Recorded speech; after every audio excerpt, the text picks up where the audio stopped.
పచ్చళ్ళంటే ఇష్టం ఉన్నవాళ్ళు, రోటి పచ్చళ్ళని కొంచెం డిఫరెంట్‌గా ట్రై చేయాలి అనుకున్న వాళ్ళు, ఈ విధంగా ఒక్కసారి ట్రై చేయండి. ఈ కాంబినేషన్‌లో పచ్చడనేది సూపర్‌గా ఉంటుంది. మరి ఎలా చేశాను అనేది చూసేయండి. Welcome back to our channel Vallabha designs. Hi friends, అందరూ ఎలా ఉన్నారు? బాగున్నారా? నేనైతే చాలా బాగున్నాను. మీరందరూ కూడా బాగుండాలని కోరుకుంటున్నాను.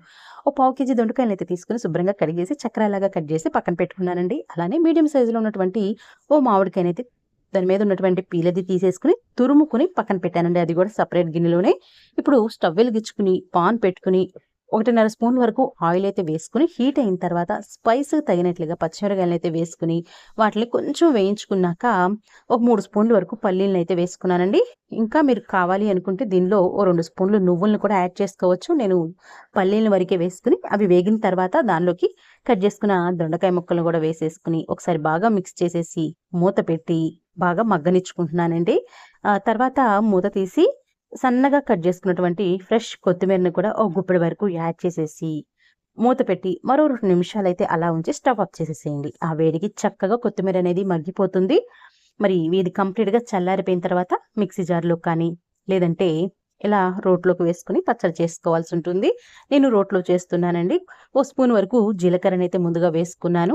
అలానే ఈ దొండకాయ ముక్కల్లో ఉన్నటువంటి పచ్చిమిరపకాయ, పల్లీలు, కొత్తిమీర ఏదైతే ఉందో వాటిలనైతే కొంచెం సెపరేట్ చేసుకుని రోట్లోకైతే ముందుగా వాటిలనైతే వేశానండి. ఇలా జీలకర్రలోకి కొత్తిమీర, పల్లీలు, పచ్చిమిరపకాయ ముక్కలు వేసుకుని తగినంత సాల్ట్‌ని యాడ్ చేశామంటే ఈ ముక్కలనేవి త్వరగా నలిగిపోతాయి. మరి ఓ గుప్పెడు వెల్లుల్లి రెబ్బలు కూడా వేశాను. ఏ పచ్చడికైనా కొంచెం వెల్లుల్లి రెబ్బలనేవి ఎక్కువ వేస్తేనే పచ్చడి టేస్ట్‌గా ఉంటుంది కదండీ! మరి పీల్ తీసి వేశాను. మీకు ఇష్టమైతే పీల్‌తో కూడా వేసుకోవచ్చు. తగినంత సాల్ట్ వేసేసి వీటిలనైతే మెత్తగా పేస్ట్ లాగా చేసేసానండి.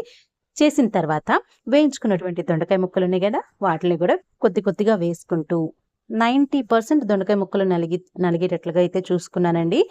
మొత్తం పేస్ట్ లాగైనా చేసుకోవచ్చు, బానే ఉంటుంది. కానీ కొంచెం దొండకాయ ముక్కలనేవి కచ్చాపచ్చాగా పంటికి తగులుతూ ఉంటే టేస్ట్ బావుంటుంది అని అనిపించి నేను ఈ విధంగా ఒక 90% వరకు దొండకాయ ముక్కల్ని ఇలా చక్కగా రోట్లో వేసి నలగొట్టుకున్నానండి. ఆ తర్వాత ఫైనల్ టచ్‌గా తురుముకున్నటువంటి ఈ మామిడికాయ తురుముంది కదా!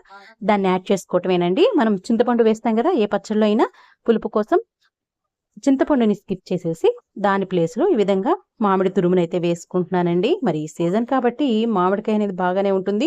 అందులోనూ చింతపండు కంటే మామిడికాయ గుజ్జనేది హెల్తీనే కాబట్టి సీజన్ దొరుకుతుంది. తర్వాత మనకు కావాలి అనుకున్న దొరకవు కదండీ! అందువల్ల సీజన్ ఉన్నంత వరకు చింతపండు ప్లేస్‌లో మామిడికాయలు వేసుకొని పచ్చడి చేయండి. చాలా బావుంటుంది. ఈ విధంగా మామిడికాయ గుజ్జనేది వేసేసేసుకొని ఇది బాగా మెత్తగా నూరాల్సిన అవసరం లేదు. మామిడికాయ గుజ్జు అనేది దొండకాయ దాంట్లోకి కొంచెం కలిసిపోతే చాలండి. ఈ విధంగా బాగా మెదుపుకున్నాక ఒక గిన్నెలోకి తీసుకొని పోపైతే పెట్టేసుకుందాము. పోపుకి మీకు తెలిసిందే కదండీ! చక్కగా స్టవ్ వెలిగించుకొని పాన్ పెట్టుకొని ఒక 2 స్పూన్లు ఆయిల్ అయితే వేసుకొని హీట్ అయిన తర్వాత ఇలా ఎండుమిర్చి, ఆవాలు, జీలకర్ర, పచ్చెనగపప్పు, కొద్దిగా మినపప్పు, కరివేపాకు దాని తర్వాత ఒకటి వేసేసి లాస్ట్‌లో ఇష్టమైతే ఇంగువను కూడా యాడ్ చేసుకోవచ్చు. మరి ఈ విధంగా పోపునైతే ప్రిపేర్ చేసుకొని చక్కగా రోట్లో దంచుకున్నటువంటి దొండకాయ, మామిడికాయ పచ్చడిలోకైతే వేసేసి బాగా కలిపేసేసుకొని అన్నంలో తింటే చాలా బావుంటుందండి. అన్నంలోకే కాదు దోసల్లో కూడా చాలా బావుంటుంది. మరి దొండకాయతో మామిడికాయ ఈ కాంబినేషన్ మీరెప్పుడైనా ట్రై చేయకపోతే మటుకు ఈసారి ట్రై చేసి చూడండి. చాలా టేస్టీగా అనిపిస్తుంది. ట్రై చేశాక ఎలా వచ్చిందో నాకు కూడా షేర్ చేయండి. పచ్చడి కాదండోయ్ కామెంట్.